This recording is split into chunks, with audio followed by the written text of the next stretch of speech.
Hey, yo, what's up, guys? This is Joe Pro with the 5280 Zone, and I am joined by my boy Vic Locke. We're going to bring you all kinds of cool updates from the Colorado sports world from this past week. We are recovering our Turkey Comas and are excited to be bringing you new content this week, some new information, up our style a little bit. We're gonna keep working through this. Vic, how was your weekend? Did you do anything fun or exciting?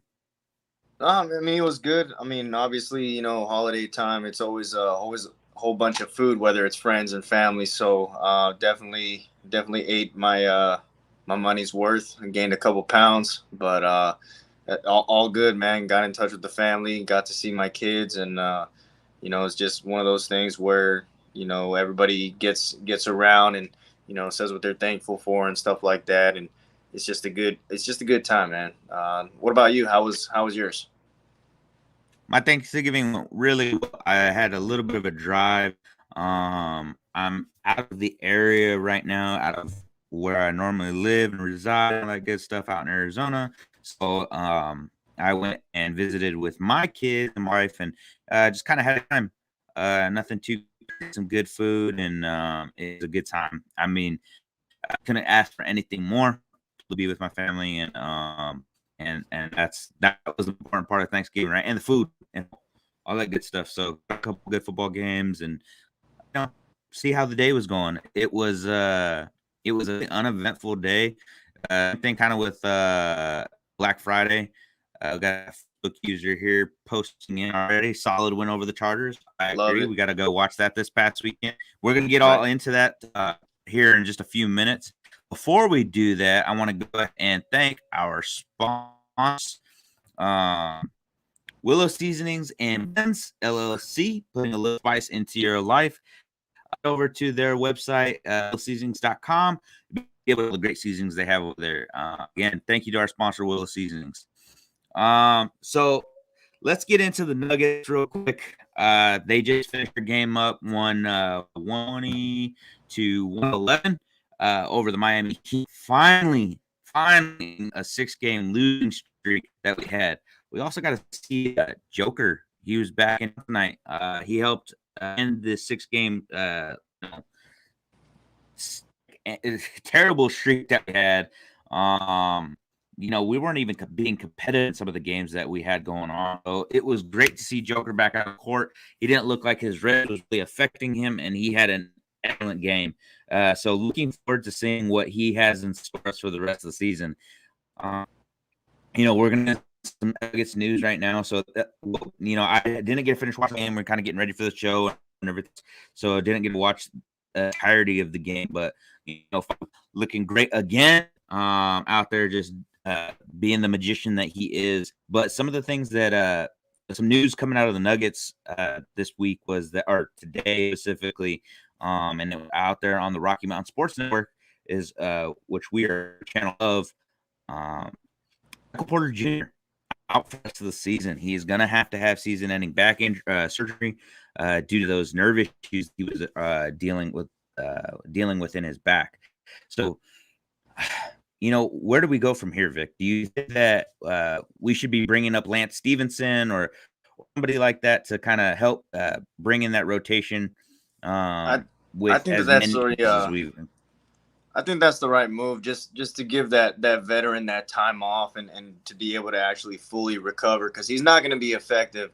Unless he's 100%. And the last thing that you want to do is have somebody out on the court and have it, irritate or make that injury even worse, and that just prolongs his time on the bench. Yeah. So with Michael Porter Jr. Going out, now we have 3 Nugget stars that really made us a championship contender last season. Kind of, are we even looking at being a contender in this year? I don't know. So one of the things, so we have Pete Dozier out with the ACL tear. We have Michael Porter Jr. out with, now he's having the season-ending back surgery. Uh, for the nerves that are going on in his back. And these are some of the issues that he dealt with in college. He only played a handful of games in college, and he was a freshman when he declared for the draft. So looking forward, we we took a chance, or looking back, not looking forward, looking back, we took a chance on him because we saw the potential that we had in him. And I mean, he really developed well into a really outstanding ball player. But with these kinds of injuries, this is kind of the chances that you take, that you take during with some of these kinds of injuries. You know what I mean? Yeah. And so, and then obviously, finally, we also have Jamal Murray that's out, and he's going to be out.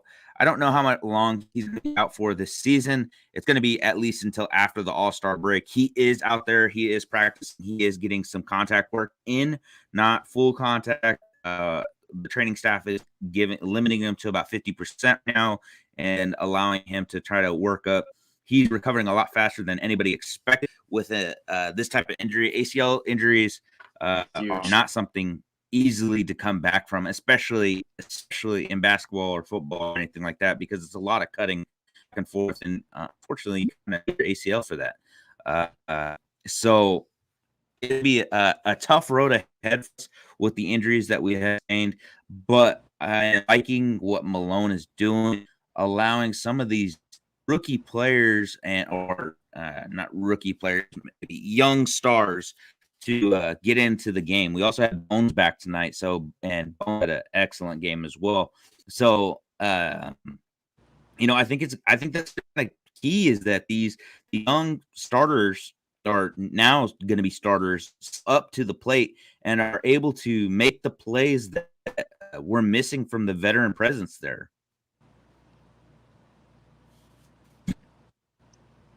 I'm sorry, I didn't get that last part. Oh, I was saying that having the young starters now young starters going in there and making the play that we're missing from our veteran presence. So having guys like Bones go and perform well, having Zeke Najee go in there, those are going to be pivotal things for our team going forward. And I think that Malone is developing a pretty good plan. Like, the last 6 games were kind of a skid, but we're also missing our star MVP in the Joker.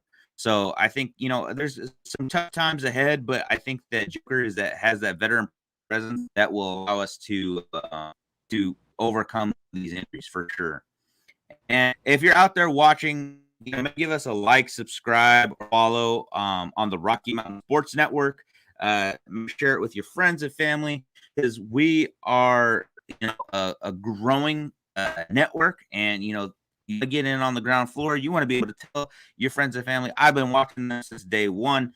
So make sure that you like and subscribe over to the Rocky Mountain Sports Network. And if you have any questions, please feel free to comment whatever on the videos, and we like to answer questions and throw your posts up here as we're coming as well. So we have Cruz in the background doing the producing, and he likes to make sure that the comments up. Try to keep them appropriate for the most part, and we can get those comments up there. So we see the viewers coming in and out. We love to hear and see the fans that are out there and watching our show. So yeah, that's enough about the Nuggets. Like I said, I want to go back and watch the rest of this game, and I kind of about it a little bit more next our next show, which we will be going live again on Friday. So you get 2 shows out of us this week. You're supposed to get a show a little bit later last week, but do some time commitments with friends and stuff like that. We didn't have the time to be able to get on here. So let's get into the Chargers at Denver, and let's talk about that win. So the LA Chargers, Los Angeles Chargers, came into Denver thinking that they were going to be it was going to be a competitive team, competitive game, and that was not the case. That was not the case at all. Vic, first impressions from this game. What are some of the things that you loved, some of the things that you hated, and some of the things that you can't just get enough of? Okay. Well, first off, big shout out to the defense and those players who had to step in last minute. We have linemen coming off a practice squad in Bailey and even Moody having to come in and take over for Reisner. They stepped up in big ways. We're able to help out, at least give give our offense a better shot at making some plays. We established the run game, which is always a great thing to see. Play calling, man. There's certain areas within that game where I kind of felt, the Shermer, what I call the Shermer effect, where it's kind of irritating. It's like, you know what I mean? But right Yep. off the back, establishing that run game was a big asset, and I loved seeing that 1-2 with Gordon and Williams. They were both running angry. You could tell that they both were fighting for those extra yards. So the run game was huge. Obviously, defensive plays, we gotta love seeing Pat Surtain out there getting those interceptions, and he had two big ones in this game. And you gotta love a 70-yard pick six. Oh yeah. But really just a lot of credit to the defense as a unit for this game. Everybody came out. We had, I believe, was it four? Yeah, four rookies on defense. So Surtain, Stearns, Cooper, and Browning, they all came out, did their thing, and they were able to contain and kind of limit, which is hard because Eckler is a big part of their offense. Herbert is always a threat. Keenan Allen. There's just a lot of big names that we can just continue to list, and they were able to establish a good game plan and stick to it and contain him even on his off day. The guy still threw for like 300 yards, but I mean, at the end of the day, who came out with the W? Yeah, exactly.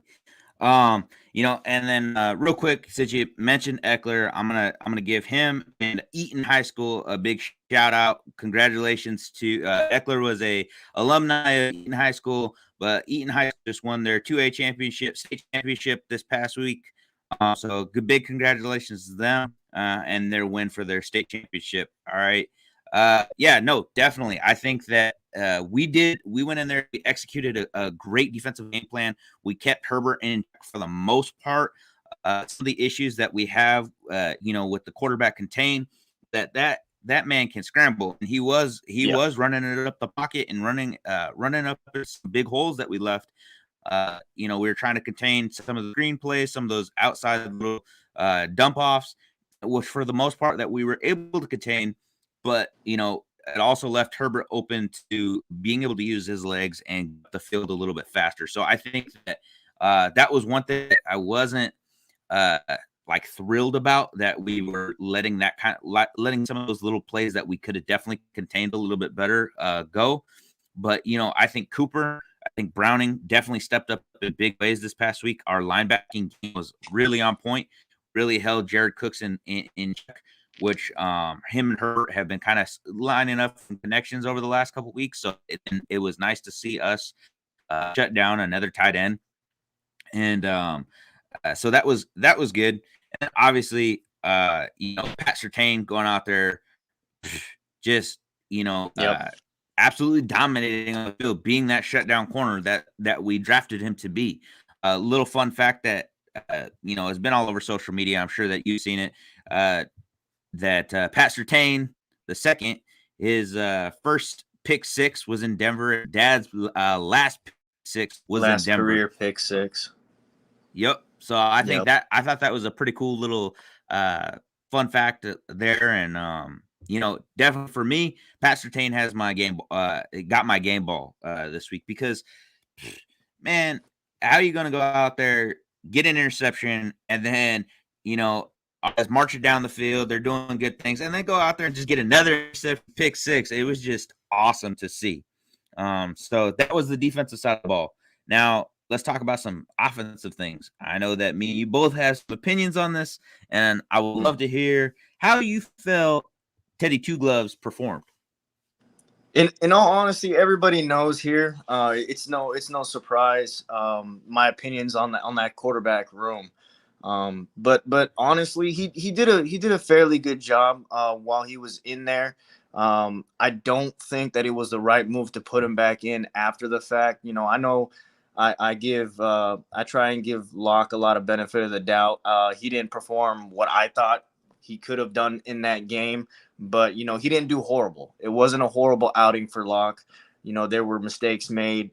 It wasn't horrible for him, but to know that Teddy actually got hurt, and we already were looking at him about 70-80%. you know, even before the game started. And he's out there and he gets hurt like that. We don't know the extent of that injury. They took him in the back, medical tent, stuff like that. We're actually taking a look at him, and for it to be a game time situation, and we're pushing somebody like that who just got injured, who wasn't even 100% to begin with. I don't think that I mean, it shows guts on his part, sure. I mean, because obviously you want to redeem yourself, and you want to show that you're willing to go out there and make the proper sacrifice, and play for your team and your fans. But I don't think it's a smart move health wise, because now we don't know really to what extent that injury is going to impact him going further. I think we should have stuck with Locke, looking at overall Teddy's health, not necessarily the game. But I mean, he hit an 11-yard right off the back, 11-yard scramble for a TD. I mean, the good thing is we knew that he wasn't going to fumble the ball. He's got 2 gloves, so that was nice to see. I mean, it's always good when you can get across, and of course he wants that little photo finish, so he got to hit the pylon. Yeah, no, I really liked that performance. Prior to the injury that Teddy was having, he was having a solid game. He went out there, Yep. and he was making plays. And this was the first time that we really seen him this year use his legs. One of the things that he was brought in here to do. One of the things that he was boasted about was that he was a mobile quarterback and was to get his feet underneath him and move. He hasn't done that all season, and Right. has bit him time and time again because he has sat there and gotten taken way too many hits. And that him holding on to the ball for as long as he does those are the kinds of things that are going to happen. So seeing the injury that happened was really unfortunate. I did not want to see him suffer any type of injury, especially because he was performing pretty well. And Right. And him and the receivers were kind of on lock yesterday. So it was nice to see that type of chemistry with him. Drew came into the game for a little bit, not the performance anybody was looking for any, Drew Lock fans out there. He was out there, and he had a little bit of a slow start, or he had a decent start. First pass was for completion right away, and then handed off the ball a couple times, and they threw that interception. I don't think that interception was totally entirely on him. The announcers were talking about it yesterday as well. I think some of that interception has to do with the play calling itself, and then just an amazing play on the Chargers part. You know what I mean? That was I cannot think of his name right now. We just said his name. Derwin But James. Derwin James. There you go. Thank Derwin you. James. I Yep. was like, Safety. I literally just said his name. But yeah, Derwin James just had an outstanding play to jump on the ball and get to the receiver. Again, not a great throw or pass by Drew Lock by any means or stretch of the imagination.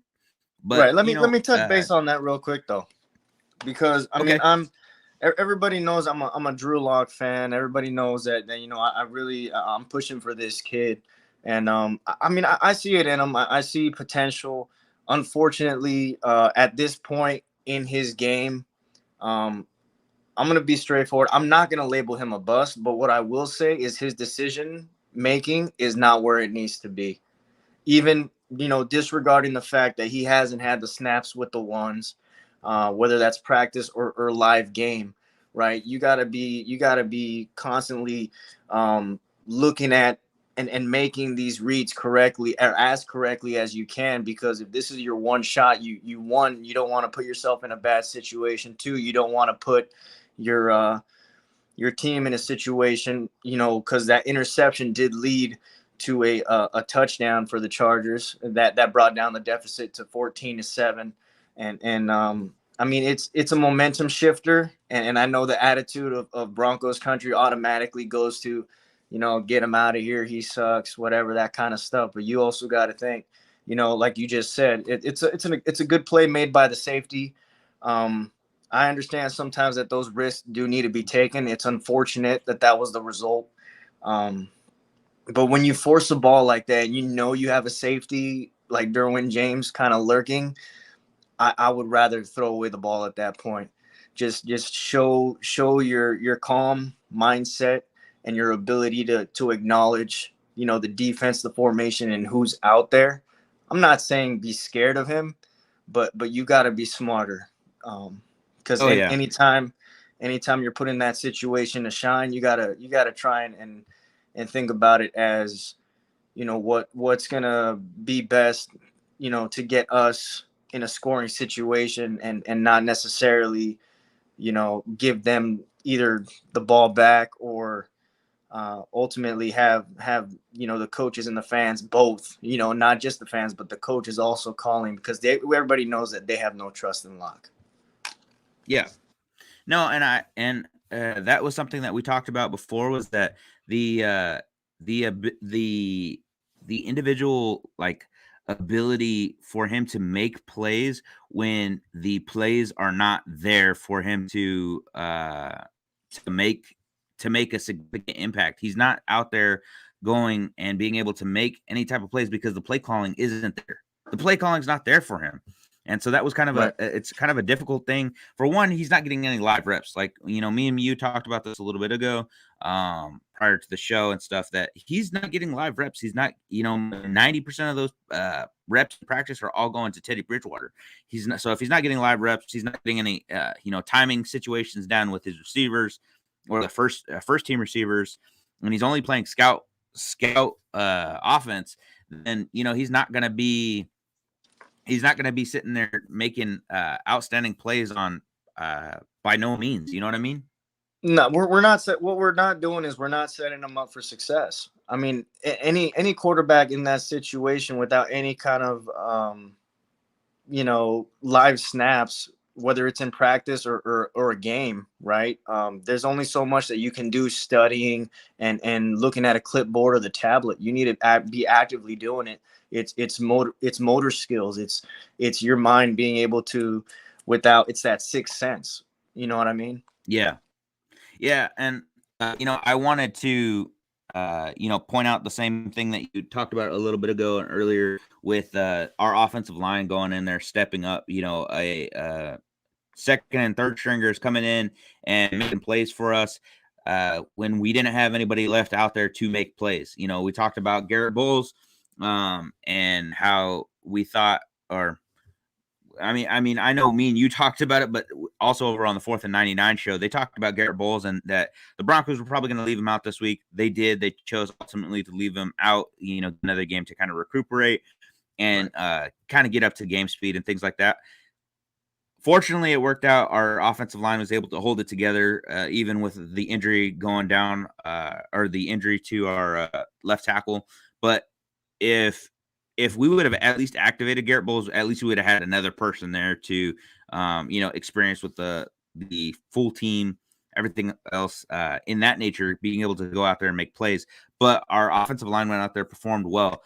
Our entire offensive line is a bunch of backups except for the center, Cushenberry. Cushenberry is the only person out there that's a starter. You got to give credit to that line coach. I mean, Munchak's doing Mike business Munchak. out there.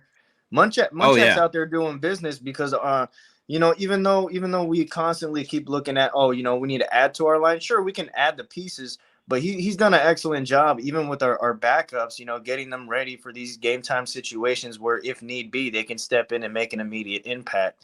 And a lot of the times they get kind of, pushed to the side. So big, I guess somebody's not a fan of Munchak. I don't know. I don't know.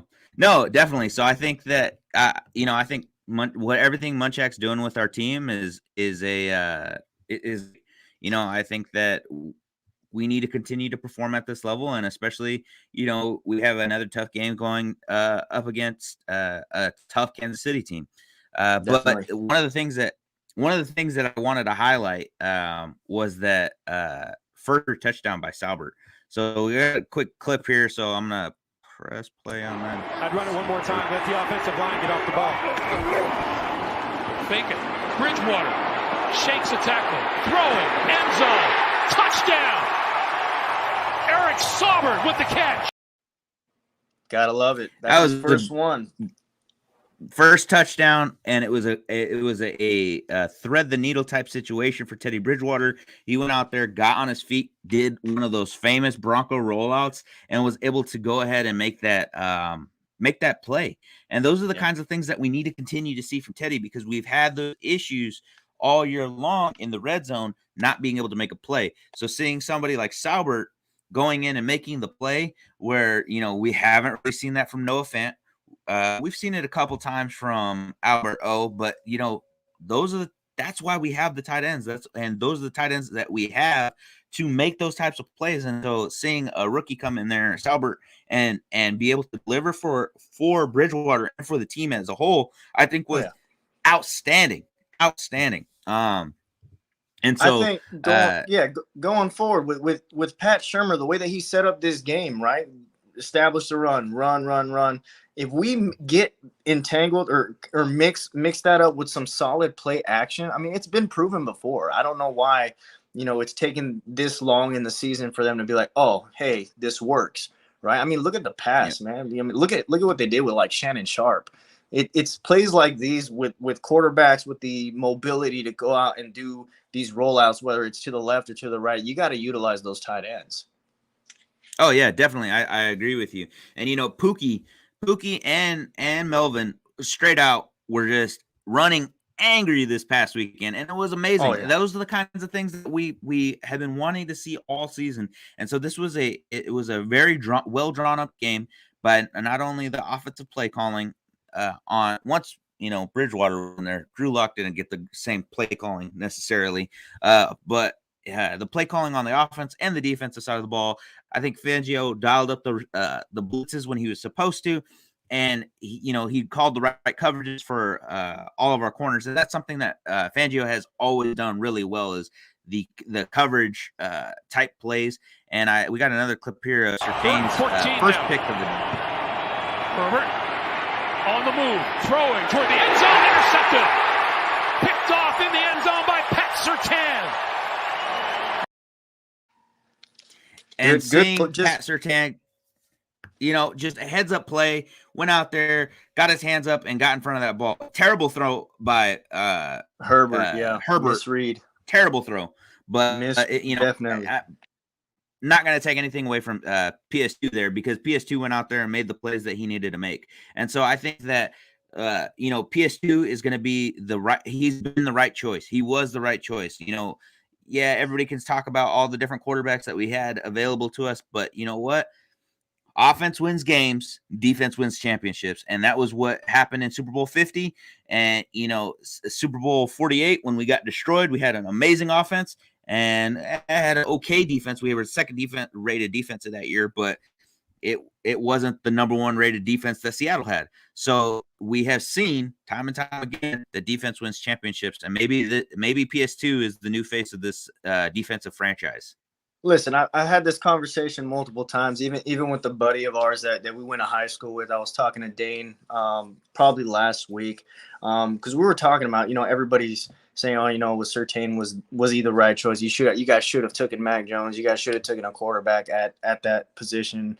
And I was like, you know what? No, I mean, this is only his first season, and I'm gonna make a bold statement. And I've even seen some of this stuff within these past 2 days, basically because of this game, where they got that side by side and they're showing clips. You look at the two forearm sleeves. You see when he crosses that end zone after a pick six and he throws out the little flying type deal. I mean, there's comparisons already to Champ Bailey, and by no means is he anywhere near close right now. But the way that he's taken in the game and the plays that he's recently been making, if he continues to be a student of the game and can excel, that's the kind of player I see him being years from now. I'm not saying that's him right now. I'm saying that he definitely has the talents, and if he continues to execute, he can be that kind of top tier elite athlete in that position. I'm going to disagree with you on that, Vic. I think that he is there. I think that he is going to be that this is the things that we were talking about going into the draft, that he was going to be this generational type corner. And I think that he's proving it. Is it too early to tell? Maybe. But I honestly think the way that he's been playing, he has been a shutdown corner for this entire season. There's only been a handful of occasions where he's gotten burned or, he misread the play or whatever the case might be, but it happens to the best of them. And So I think that he's already that generational type talent, and I think that it's going to just continue to work out for the Broncos. I think he is the second coming of Champ Bailey in a Denver Broncos uniform right now, and I'm excited to see what happens going forward with him. I hope so, All man. right. He's definitely on track. Yeah. Quick break real quick, and we're going to go ahead and thank our sponsors again, Willow Seasonings and Blends, putting a little spice into your life. Make sure to check them out at willowseasonings.com. They got all your barbecue seasoning needs. They are a veteran-owned company, and so, we love to support our veterans here on the show, so make sure to check them out, all right? And now let's get into the upcoming game. All right, some of the Kansas versus Denver this week. We got moved and flexed to a Sunday night football game. Denver's heading into Arrowhead, and it's going to be a tough game ahead. They opened up as a 9.5 point underdog to the Kansas City Chiefs. And so what are you looking forward to most in this game? And what do you think are some of the keys to winning? What I'm looking forward to is beating Patrick Mahomes, definitely. As far as key to the games, if we can maintain that high level defense, that same kind of gameplay, that mindset where we're being able to contain him, not letting him scramble, make him make those risky throws, and just have Surtain and Simmons out there, I think we'll be okay. I mean, the one thing that we can't do is let them establish any kind of run game, because I mean, you saw the weak hole that we kept giving Herbert and Eckler down the middle. I don't want to see that with this Kansas City offense, because I mean, they could easily do the reverse and just have Tyreek Hill just run for 80 yards down the middle if that's the case, and I don't want to see that. He's got enough speed to make people miss. So on our side, we need to find a way to establish that run game again, specifically because the last game that the Chiefs had with the Dallas Cowboys, they were forcing Dak to throw the ball because they only limited them to 16 attempts. And we almost had about 30 attempts just running the ball. So if they're limiting them to 16 total for the whole game and they're making Dak throw, I mean, they're going to try and do that. And whether it's Teddy B or it's Drew Lock, depending on this whole injury stuff, and hopefully he's okay. And it's not a prolonged thing like we were talking about earlier, because I just want the right guy at the helm. It doesn't matter whose name it is. We just need to establish that run game and be able to continue our time management, because that was a key factor in this last game. Yeah, I think that you're right. You're hitting the nail right on the head there with Vic. He did really step up this past week and made the right. He was a coach. He was being a head coach, and he was managing the game very well. We were putting the right players in to be most successful. Like you said, I didn't necessarily agree 100% with Bridgewater right back in there when Bridgewater was limping onto the field. Right. There's some issues there. He went out for a little while. He went into the locker room and everything. So it was kind of a iffy situation. But I think we need to see definitely some from my perspective, I think that we need to see great game management, establishing that run game, and then the quarterback, because Patrick Mahomes, give him opportunity to make a play, he make a play. But I think that somebody that we really need to see, go ahead and make those impacts, Bradley Chubb and Cooper. Those are going to be the two individuals that I think are going to have the biggest impact on this game, because they're going to be able to keep Mahomes in the pocket, and they're going to force him to throw. If they force Mahomes to throw downfield, we have Pat Surtain out there. We have Fuller. Probably this upcoming week, we're going to have Ojemudia back. So having Ojemudia back is going to be a big factor. I think that we will be able to have two different corners on each side of the ball that are going to be able to go in there and step up and make plays. The reason why we have Fuller back in there right now, even after he had kind of a not great showing over the last couple of weeks, is because of Bryce Callahan being out. So I think those are going to be some big things, and it's going to be great to be able to help the run game with having Garrett Bowles back this week. So we can see Pookie go out there and Gordon go out there and make some plays. I'm looking forward to seeing what this team can do with a couple of key pieces that I think are going to be for us to uh, establish our dominance early in this game. But I think it is going to be a very heavy defensive heavy type game because the defense has done nothing but just progress this season. And so I need to make sure, just like you said, we need to establish that run game because the more that we have Teddy Bridgewater throwing, he's not throwing really too far past the sticks. He's not going to be able to get us back into the game. So we need to be able to go in there, establish a lead early because Bridgewater can't get us back into the game. We have to establish the game early because we've seen it time and time again. We get down, we get behind, and we just can't make up those points. It's been something that we have struggled with all season. But this past week, like I said, we when we struggle in that area, it's because we're struggling down in the red zone. We didn't have those same struggles in the red zone this past weekend, and that's what I want to see going forward. Yeah.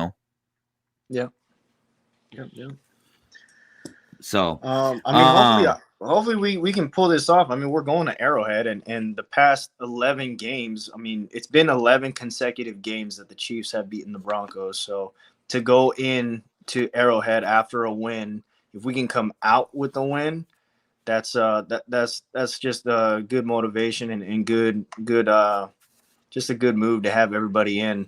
Back-to-back wins would be good for this team and this organization and these fans. Just period. It's been a pretty rough season, to be honest with you, and it's just hard out here. Yeah. Something else that I'm looking forward to is that this is going to be a game for first place in the AFC West. We have a chance to go out there and put our name at the top of the AFC West again. If we go out there, we win this game, we just won this past game, and then we're going to win this game. We're going to have a half game, a full game lead coming into the next week, and the majority of our games going down the stretch are going to all divisional opponents. So we need to go out there and we need to win this game because we also have to play Kansas City again. We have to play the Raiders again, and we have to play the Chargers again. So we have to play everybody in the division at least one more time. So I think this is a really important game for us to win. Obviously, not only to just keep us in the race, but to actually keep us at the top. I think that keep us at the top of the standings, go in there and be able to go in, guarantee our playoff spot, and not having to worry about trying to get a wild card spot or anything like that. I think that's going to be kind of pretty important. You know what I mean? Oh yeah, most definitely. All right, man. So, and for the people that are out there watching, I just want to make sure that you, like I said before, thank you all for watching.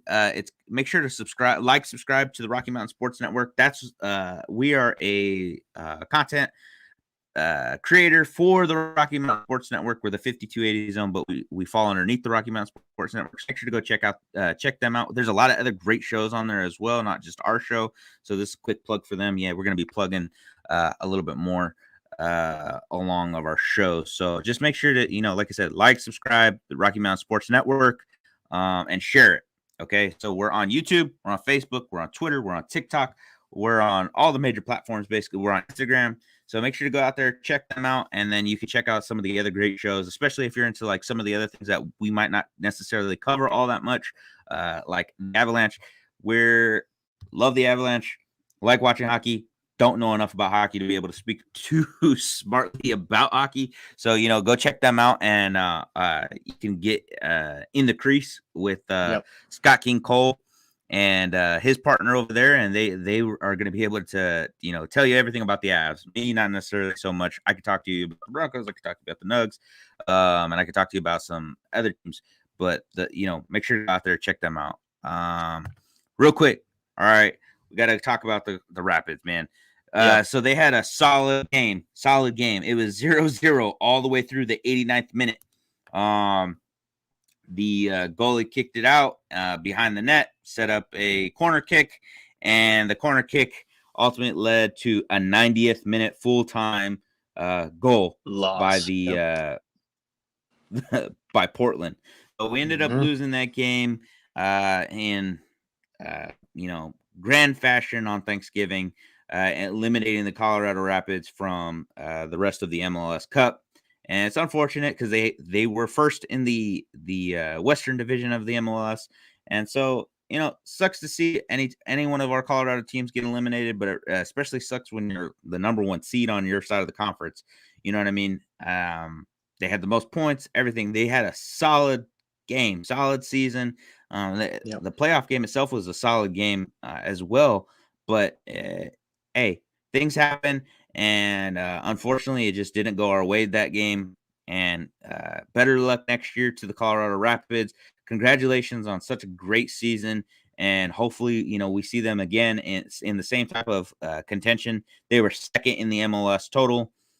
So with the number of points that they scored. So let's hope that they come out there and crush it again next season.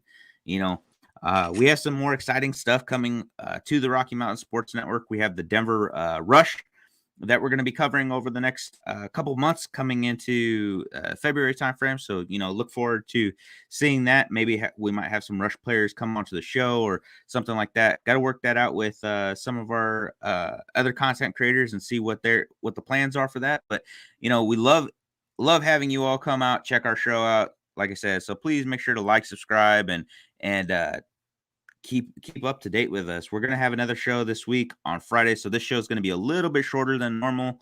But thank you again for watching.